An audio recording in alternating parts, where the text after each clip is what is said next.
What's up, everybody? Welcome to Are You Down with LPT, the podcast where agents like you share their stories, experiences, and insights to help each other level up and thrive. In every episode, we're diving deep into the real-life challenges, wins, and lessons from the front lines. Whether you're a seasoned pro or just getting started, this is the place to connect, learn, and grow together. So, if you're ready to get down with LPT and take your game to the next level, let's jump in. Welcome back to Are You Down with LPT? And here with a special guest today, Nick Mescher with Mescher Home Inspections. Best in the business, right? Yeah, absolutely. Great to have you here, Nick. So want our agents, I know many of them know you, several of them use you, but for our agents that may not know you, maybe tell us a little bit about your background and how you started going in home inspections. And this is going to date me a little bit. So, well, I'm there with you. So, right. Started in 2005. It was October or November that year. I can't ever remember. Yeah. You know, I got an accounting degree, sat behind a desk for a couple of years. I was just bored out of my mind. Yeah. And I knew the guys that were buying a Des Moines franchise, and they kind of recruited me. We sat down, we talked, and next thing I knew, I was there, and I managed that company I was with them for a total of 8 years. Yeah. And then in 2013, started on my own. I always been hands-on, growing up on a farm. I worked for Pella Window Corporation for 2.5 years in both Carroll and Story City plant. And then also in college, I did maintenance for a hotel and then gentlemen that owned restaurants and rental properties. Yeah. So it was kind of a natural fit for me. I always loved learning about things. And here we are 20 plus years later. Yeah. And you're a Carroll guy, right? That's right. I could tell by how you carry yourself. You Carroll people are a special breed for sure. So I think I read somewhere over 10,000 inspections or something of that nature. Yeah. So go back 2005. I started 2004. So we were about the same time. What do you think has changed in the world of home inspections over that time? Honestly, not. Products have changed, applications have changed, but the inspection itself hasn't really changed a lot. I mean, sometimes we get inspectors who are trying to reinvent the wheel. And again, what are we doing? Yeah. What are we ultimately trying to provide to that client? And we're, just like I tell any client, we're not there to nitpick and to make it new again. We're going to compare a 80-year-old home to an 80-year-old home, but we really want to educate them. I think maybe sometimes the personal touch gets lost. And that's what we always try and make sure that everybody has that relationship with us, that we really educate them during the process. Tools and techniques. So, I mean, some like drones, some people use drones, they have applications. I'd rather just get up on the roof. Yeah. I'd rather walk around it than, try and look at it from, something 20 foot up above and looking through a tree. Yeah. So, house to house, I know things have changed, but today, more common issues you're seeing than in the past, or? Yeah, I mean, it kind of depends on the era the home was built in. So like when I pull up to inspection, I kind of have to get in the mindset of the age of that home. So is it 1920s? Is it 1950s? I'm kind of really putting myself in the era of that home. So I know what to expect and what to look for. And you see something that's out of place as well with building products used, So, 1950 house, I'm expecting a certain type of foundation. I'm expecting a certain type of electrical. I'm expecting a certain type of plumbing. As far as common issues, I mean, hail is just one of those things. We get hit with so many hailstorms anymore. I would say more than what we used to see 15 or 20 years ago. Like you'd have one seem like every few years, and now we're getting at least one major one a year, and then these small ones kind of around. So always keeping a mental track of where those hailstorms came through at. Building products, I would say for the past 15 years, it's been pretty consistent. You got your main siding products as far as it goes. I mean, you got your vinyl, LP Smart side and Hardy Plank, and then, mixing a little stone veneer, clay, stone veneer, brick veneer, a little bit of EIFS. And then, windows, again, 15 years, the name of the game is vinyl windows. So it's a lot of the same products we're seeing over and over again on that end of it. And then heating and cooling systems, not a lot has changed on those in the past 20 years, other than the life expectancy seems to go down. And that's sad. Yeah. You think they can build them to last a little longer, but they don't make them like they used to, Nick. Absolutely not. As an agent, I always kind of want to stay in my lane. I'm not an inspector, and I don't want to act like one when I'm on showings. But I also, I don't want to be non-helpful to my clients. As an agent, any red flags that we should kind of keep our eyes on why we're looking without overstepping? Sure. I mean, you hit the nail on the head, stay in your lane. And that's what we preach as well. So realtor stays in his lane, inspector stays in his lane, appraiser stays in their lane. The red flags, the biggest issue is the moisture, right? So moisture intrusion, as far as looking out for those obvious signs. Friday was a great example. Had a house that had a couple of small things that led me to find that, they've been getting probably water in their walls for like 15 years, but nobody ever saw it. Yeah. The moisture intrusion one is a big one. We try and be a realist too, right? Yeah. We're not doing a code compliant inspection. And is it an issue, or is it not done the way we don't want it to be? So yes, it might not be done the way we want it to be done. However, is it also performing like a deck? Is it the way I would build it? Probably not. Has it been an issue? No. So let's really talk through some of those things. Yeah. I feel like you always do a good job when you're talking, buyers through things that they're dealing with. You do a good job of staying in your lane. Like, hey, you and your agent should talk about this. But do you see, maybe some things that buyers are, at least initially tend to overreact to? Yeah. I mean, there's certain things that, they're going to always overreact to, it seems like. And I think that's the big part of why you just got to educate them. Yeah. Okay. It's kind of, I get off of a roof and I could tell people there's two ways I can tell people that the roof is bad. I can get off the ladder and say, hey, the roof is shot. You better call a roofer. And you see their eyes get big, wide open. Yeah. That's not what we're going to do. We're going to get off a roof. And I probably have an idea it's not in the best shape before I even get up there. But I explained to them, hey, this is an architectural style shingle, traditional life expectancy, about 20 years is what you're hoping for. And you can see them doing the math. Oh, the house is 21 years old. Right. And they know it's an original roof. Yeah. So that's the way to do it, is explain it in a way that they understand it. Yeah. I also go on to say that, there's no good today, bad tomorrow scenario on a roof unless it starts to leak or there's an act of God. And roofers usually say roof needs to be replaced before I do. Yeah. So if, hey, the roof is laying flat, it's doing everything it should, is the roofer going to say it needs to be replaced? Yes. Could you get another year or two of it? Maybe, but we just can't look into that crystal ball. Yeah. Right. So you do the inspection, I want to think in terms of helping buyers understand inspection reports. So what's the difference as you look, and I'm glancing over a report, maintenance item, repair item, major concerns, how are those highlighted? Sure. So, and again, that's where we're taking that time at the beginning of the inspection to set the expectations. That's kind of the biggest one. And so we go back to those fire, health, safety, major deficiencies. And so it's kind of like a smoke detector. Yeah, your smoke detectors look like they're, 12 or 15 years old. You should replace them. Okay. Is that really a buyer request? In my opinion, no. Mm-hmm. Now you get a major deficiency where, you got the siding just needs to be replaced. There's no other way to say it. Well, that's obviously an item they're going to talk about. But again, we're staying in our lane. That's not our job. Yeah. To say who's responsible for it. And we get that question asked a lot, is that, so everything you find the seller has to take care of? No, that's not what we're saying. We're just here to state the condition of the home. That's where you and the realtor get together and determine what you'd like to address. So a lot of it comes down to personalities and who the buyer is, because I'm sure you've experienced this because you've done a lot more inspections than I have, but like sometimes I'll deal with buyers. I'm like, oh, that's good inspection. And they think the house is ready to fall down. Right. No, I've dealt with some where I'm like, oh man, they need to set a fire to this house and burn it down. These people are like, this is amazing. I'm not going to ask for anything. So, I don't know. You've experienced that probably a little bit, but you're 100% correct. And that's where we like to, we really like to have that buyer with us during the inspection, because if you just read the report, it does look like the house is going to fall over. Yeah. But if they're reading the report, like, oh, I remember talking about this. I remember talking about that. Yeah. I remember him, mentioning these things. I remember him saying, hey, in the next few years, or this is very common on a home of this age.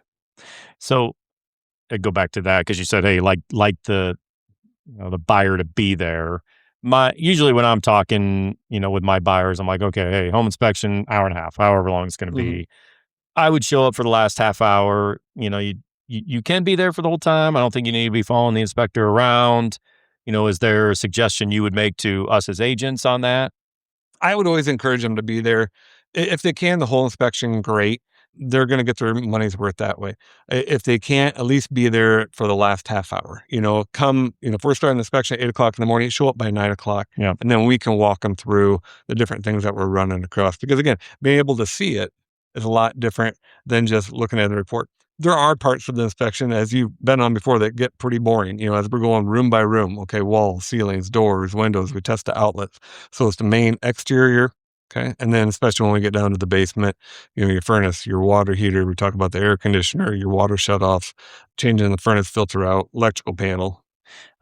That's one of the great things about an inspection. Not only that I think you do a great job on, not only like, hey, here are some issues, but just common household maintenance that you should be aware of. And this is what it looks like to own a house. And, I've been to a lot of inspections and I've owned several houses. And I feel like a lot of times I'm like, oh, yeah, I forgot about that, or I learned something. And so, I think when someone is working with an inspector, I think it's important that not only are they doing an inspection, but they're helping educate a buyer, going through that. So I've always appreciated that about you. And I think you do an amazing job there.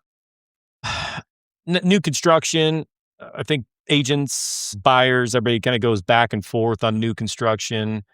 Your thoughts, should someone who's buying a new construction house, should they do a new construction or should they do an inspection? Or you think with all the inspections the city does and your final walkthrough and all that, is that enough? Sure.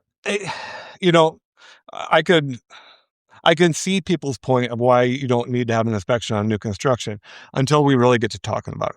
So, but college roommate, he's in charge of the city inspectors for anything. So I get these conversations with him all the time. And he will tell you that their inspections are pretty much life safety. Okay. Mm-hmm. They don't look at the roof. They don't look at the siding. Okay. They're probably not taking the cover back off the electrical panel after everything's been complete. They're not going up to make sure that insulation is put into the attic. A lot of those different things that we look at. And so that's where we look at things a lot differently. They're not going to fill up the sinks and drain them, make sure there's not a leak. And I also ask people all the time, if we got an agent say, well, I didn't really think we needed to. Well, think about the last time you sold a home that was 5 years old or 3 years old or 7 years old. And the items that came up on that inspection, how many of them were there when the home was built? Yeah, probably a lot of them. Yeah. I just had a new construction last week. The hot and cold were reversed at the tub. Yeah. So, and I had also had a home that was 7 years old. That was the same way. It had been like that since it was built. Yeah, for sure. Yeah. Any surprising issues you found in new construction that maybe weren't expecting? There might be a few agents that follow me on Snapchat. Yeah. I do kind of the silliest or the dumbest thing I see every day. Yeah. On Snapchat, I get in some streaks once in a while. And I have like new construction. I just make up reason number 185 or 412, the things we run across. So, I've seen windows installed sideways. I've seen holes in roofs. Yeah. Some pump check valves that were installed backwards. You name it, I've seen it on new construction. And, I just remind people from the time they dig that hole to the time they put on that last touch-up paint, how many people were on site? How many people built that house? And it's going to be in the hundreds. And we're all human, just like I'm human doing an inspection. I could potentially make an error. Well, I guarantee those guys can make errors too. Yeah, I just had a $900,000 house where it was my listing and inspection came back and the windows were installed sideways. And I'm like, how does that happen on any house? But that was a $900,000 house. It gave the buyers a little like, well, we're buying this and they know how to put the windows in right, type deal. So like, I look at it, no matter what price point purchasing a home, like this is one of my biggest investments, if not my biggest investment. And, $500-600, I started doing sewer radon, maybe a little more, but like protect your investment, right? Absolutely. Know what you're walking into. So I want to look a little bit beyond in the inspection, some of the things I actually just mentioned. When should agents encourage buyers to consider radon testing? I kind of break it down to any home, if there's no passive, no system at all, absolutely, 100% do a radon test. If there's a mitigation system in the home and that system installed, in my opinion, is less than 5 to 10 years old and the home is less than 45 to 50 years old, it'd be pretty rare that it would come in high. It could happen, but pretty rare. So if you get those older homes, it is tougher to mitigate them because of the packed clay and the packed sand underneath the floor. No mitigation system. Even homes with a passive system in place, no active fan on it, I would say about 75% of the time they're going to come in low. And then I'll get one that comes in at an 8 or a 10. And I can't explain.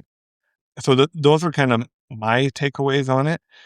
again, you're never going to get a radon level to 0, Yep. but those would be the main ones that where I'll really hone in on highly recommended a test. Yeah, and I think everybody's got different opinions of radon. I always think of it in a sense of, well, when you go to sell your house, guess what the buyer is probably going to do an inspection. So you don't do a radon test now.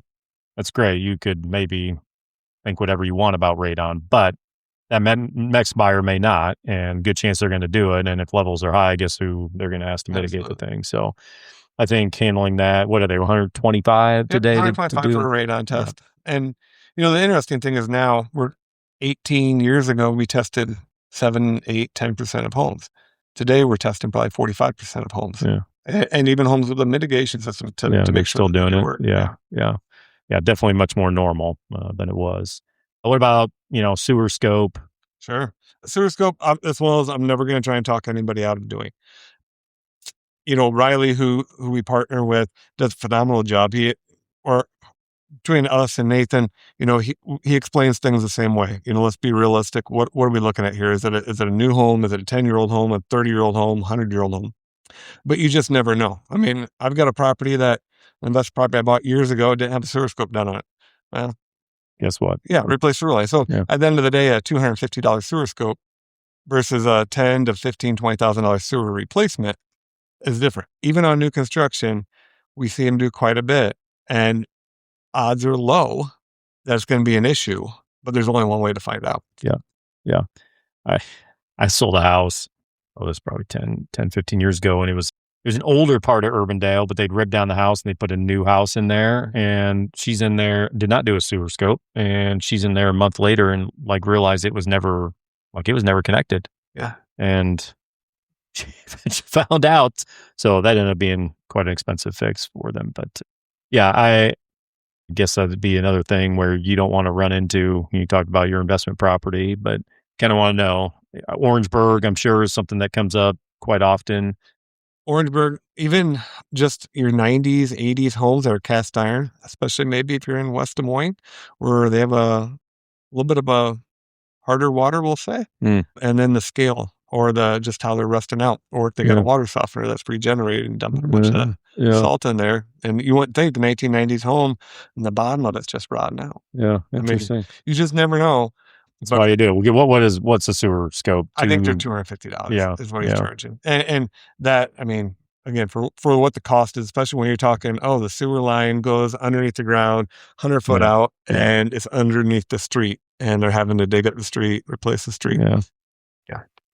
You have any thoughts on Orangeburg? I have a listing with Orangeburg, but had no issues, but the buyers got scared because it has Orangeburg, and Orangeburg itself it's not a disclosure item. Sure. It's not, there were no issues. They have insurance, but, he wanted to replace because it was Orangeburg. Well, it works. It's fine. And that's a tough one. So Orangeburg, I think originally they said it was a 50-year product. So very common from the war, mid 40s, early 40s time frame, up into probably the 60s, late 60s. Yeah, this house mid 60s. Time frame there. Yeah. So are you past that life expectancy? Yes. Well, what's it look like? Is it nice and perfectly round, or is it starting to oval out quite a bit? The sewer line insurance, that's an option if it's in good shape. I hear commonly people say, just get the insurance and you don't have anything to worry about. Well, we've all dealt with insurance before. Yeah. So I don't know if I'd want to put all my eggs in one basket on that end of it. Yeah. Okay, so I guess other inspections you might think of, those are the ones we typically maybe order up front, but if you're ever walking through a house and you're like, well, maybe we need to do a mold inspection or something else, is that something that would come from recommendation after looking at a house? Or I guess my big thing is always going to educate them. I probably talk people out of doing mold tests more than I talk them into doing a mold test, and I never want anybody to have the feeling that we're trying to upsell them. So my big thing is I'm going to educate them. Mold takes two things. It takes moisture and it takes heat. Okay. You can't control the heat. It's all about the moisture. So just because you spill a glass of water doesn't mean you're going to have mold either. Mm-hmm. So, what do we have? Sometimes it's on a concrete block wall and it looks nasty and it's black. Is it mold? Sure, it probably is. People want to point out and say that's black mold. Well, black mold refers to Stachybotrys. Is it black mold? Probably not. But where's the moisture coming from? So, remember when the outside of the home and the gutters were full and they didn't have a downspout extension on, and it's a block wall. You're not going to remove it. You're going to clean it. So sometimes I'd rather see people put their money in towards the remedy, because even if the mold test comes back without a toxic mold, we're still going to recommend that they clean that affected area. Now, there are times where, and I would say this, where we do more of our mold testing is we do clearance test for mold remediation companies, or if they've known that there's been an issue, or somebody's asthmatic or has allergies really bad. That'd be more of an opportunity to really get into it. Or people that have had bad experiences are typically the ones that are requesting mold. Yeah, because they've been through it before, right? Yeah. So shift gears here a little bit. I've got a listing. I know inspection's going to happen. I think sometimes as agents, we fail to communicate like, hey, we need to remind sellers what this looks like.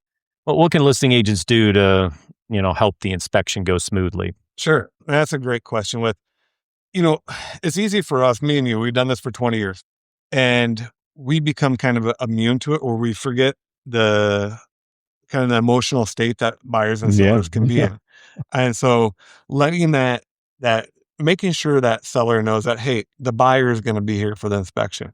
The agent's going to be here for the inspection. Maybe the buyer is going to bring along mom and dad for the inspection. We don't really know. So keep that home and show condition. Yeah. I've seen it too many times, and I really hate it, where we walk into the house and they hadn't picked up a thing since they got that offer accepted. And there's dirty clothes on the floor, and all of a sudden they see a cat walking around they didn't know anything about. And there's dirty dishes on the counter, and you can just see that excitement for that house come out of that buyer. Yeah. And now they're looking for reasons not to buy the house. Yeah. So we want it to go as smooth as possible. So keep it in show condition. Be gone, right? We show up for the inspection, and sometimes we get people, no fault of their own, they're pretty chatty and they want to talk about everything. Yeah. And really that's that time for that buyer to get comfortable in that house, for them to get educated on it. And then also make sure that the inspector has access to what he needs to see. So electrical panels, so attic accesses. If there's a vehicle underneath that attic access, make sure that vehicle's out of the way. So the buyer walks away with all the questions answering and said, gosh, he couldn't get into that attic, or he couldn't do this because of, something was in the way. I really wish he could have looked at that. Yeah. So that's just making that transaction go as smooth as possible. I go back to the first thing about show ready. My job as a list agent, Mr. and Mrs. Seller, the buyers are coming back, right? And you want to treat this like a showing. We always talk about buyers buy on emotion. We do in a home inspection kind of bring us back to earth and all those things, but they're still there. And I've experienced what you just talked about. Oh, they have a dog? I didn't even know they had a dog. And all of a sudden, and there's clothes everywhere. It's not clean. And that you lose that excitement that they had. The other thing with that is, if the inspector is going to find it, it better be on that disclosure. Because that's the other one where, I get up into an attic and there's a bucket very strategically placed. Okay. I always say, people don't do stuff like that for the fun. If there's caulking on a roof and it's only in one area, because then we see that those buyers go into that same thing. Well, what else are they hiding? Yeah. And all of a sudden they're having this buyer's remorse. Yeah. Yeah. It is a showing. Agents there, buyers are there. And I think it's so important that the sellers are not there. I had one recently, you were at it, where, she's just like, I feel like I can't even be in there because he's there. And, we can't talk freely as a buyer and a buyer's agent. Can't talk freely with you, so then we're coming outside and trying to have this discussion. And so I think it's so important, for our agents that we do a good job educating. It's great to educate our buyers doing an inspection, but also our sellers and what that process looks like. Yeah, absolutely. I mean, you want that buyer to see themselves living in that home. Yeah. But when the seller's there, they're in the seller's home. Yes, that's right. Yeah. Any simple things you think sellers can do? You mentioned, moving stuff, getting pets out, all that stuff. But anything simple things sellers can do before an inspection? Move that bucket. There's a number of them. I always tell people, don't give them a reason not to like the house before they get into it. So, don't leave trash in the front yard, a garbage can. If that bush is overhanging that entry walk and they got to walk around it, well, trim that bush. If that front door sticks and somebody has to fight to get into the house, fix that front door. Yeah. Other ones are real simple. If there's a light that's burned out, replace the bulb. I mean, you won't believe how many times I've had a buyer thinking the house needs to be rewired. Yeah, because of one light bulb. Yeah. And I'm like, oh, it's probably just a bulb. Yeah. Change the furnace filter. That's another one. The number of times we've had to recommend having a heating and cooling company come out and take a look at it because the furnace can't move enough air. It's not functioning properly. There's no new filter laying around that I can change. Yeah. And therefore we're recommending, having a heating and cooling company come out and take a look at it. Yeah. And then again, if the pets weren't there for the showing, don't let them be there for the inspection. That's right. Okay, just a few kind of closing questions here for you, but what do you think about sellers doing an inspection before they list the home? I've always said in a perfect world, every home would be pre-inspected, but we're far from that. I would say more often than not where we do those is you got the sellers that really want to make sure everything's going to be perfect. So I had one of those recently. They're planning on selling the house and they're looking 6 months, a year ahead. They want to make sure it's in perfect condition. You get the ones where elderly people owned it, kids have maybe taken it over. They don't even know what they're dealing with anymore. But unfortunately, a lot of sellers would rather they don't know. They rather, hey, I don't want to know, then I don't have to fix it. Yeah. But it has its purpose. If everybody isn't pre-inspecting, then there's select times when it has a value. Yeah. I find too, like, this inspector might not be like that inspector. And so you may have done on a list side. I would still recommend, even if they've done a pre-inspection, have my own set of eyes, on it. So anything you like agents to do to kind of help prepare buyers for inspections? We always go over, and I would say the most important part of the inspections are first 5 minutes. So we're setting that expectation. And I think that's, if they can hear it again, that's where it's helpful. That again, we're not there to nitpick the home and make it new again. We're not to bring it up to code. There's some of those different things where they get somebody chirping in their ear, a coworker or an in-law that, make sure your inspector does this or make sure they do that. Well, they're hearing it from an outside source. Yeah. Somebody that's not a professional, so they might be getting bad advice. But again, fire, health, safety, major deficiencies, again, hour and 45 minutes, 2 hours, kind of depending on the size of the home. Bigger homes are obviously going to take longer. And they'll get the report the same day. And then, the seller doesn't have to fix everything either. Because they get some misconceptions in their mind, but just reiterating that, and we go over that on our kind of driveway presentation. Yeah. You've always done a great job of like, hey, this is what I'm here to do, and set expectations. Any memorable inspections that stood out? Oh, man. Usually it's memorable for a battery. Yeah, so that's what I mean. Yeah. I try and forget those. I mean, we can make an all day of write a book probably. I mean, I've got stories about you name it. And some are funny, some of them are not funny. I mean, when you see critters in attics, I guess another one for a seller, there's a lot of attic accesses that are in a master bedroom closet. And if there's something on that top shelf you don't want your kids to see, you find out out here. Inspector CD. Right. So kind of remind them of that. We see a lot of interesting things. I mean, we are very personal with that home. Yeah. I'll have to add that to the list. That's good to know. Yeah. Best way for agents to connect with you. Snapchat is one way if they want to follow some. Snapchat, that's just kind of a personal, funny. Yeah. But call my office. My office, Megan and Courtney, do a phenomenal job scheduling everything. They take care of all the behind the scenes stuff. They do the showing time, send out the confirmation emails. So call them at the 515-289-4100 or send an email. That's where we get a lot of our inspection requests. We just simply an email, office@mescherhomeinspections.com. They set it up. And honestly, people will call me and I'm just going to refer you to my office because they do all the scheduling. They know your schedule probably better than you do, right? You look at the day of. I mean, I just, the night before, I'm like, where am I going tomorrow? Yeah, absolutely. What's current pricing for, I know it can range a little bit, so maybe you can talk about that, but current pricing, inspection, radon sewer, I think we kind of hit that already with the 125 and the 250. But current pricing for inspections? Yeah, townhomes, we're going to start around $325 and then we just go up from there. Single family homes, I think we're starting around, I don't even know, I'd have to look at it again. Office take care of that. Yeah. We're in that, call the office. At $375 range on up. We base our pricing on finished square footage. Yeah. So obviously a 10,000 square foot home, a lot bigger, it take a lot more time than a 1,000 square foot home. Yeah. And that's how we price everything on it. Last week I did a commercial property in Perry, and I was there for, I think, 8 hours. Well, wow, in Perry. I don't know why you want to go to Perry, but what? I'm just kidding. So you do commercial as well, but what would be like something like that for a whole day? That was a pretty significant property. It Yeah. was a few $1,000s. Yeah. Yeah. So size matters, and then like distance and all Distance, that. like that one had 2 rooftop units, Yeah, had, okay. I think Yeah. 5 heating and cooling units beyond that. It probably had half a dozen electrical panels. So you got to bid some of this stuff out sometime. Yeah, we do. I mean, well, there's times where we'll exclude stuff. Yeah. I recently, it's really weird. I get into, and I don't know how this comes about. I travel far and wide, it seems like. I Yeah. went to Iowa City Oh, wow. a year and a half ago. We had one recently. It was a hotel.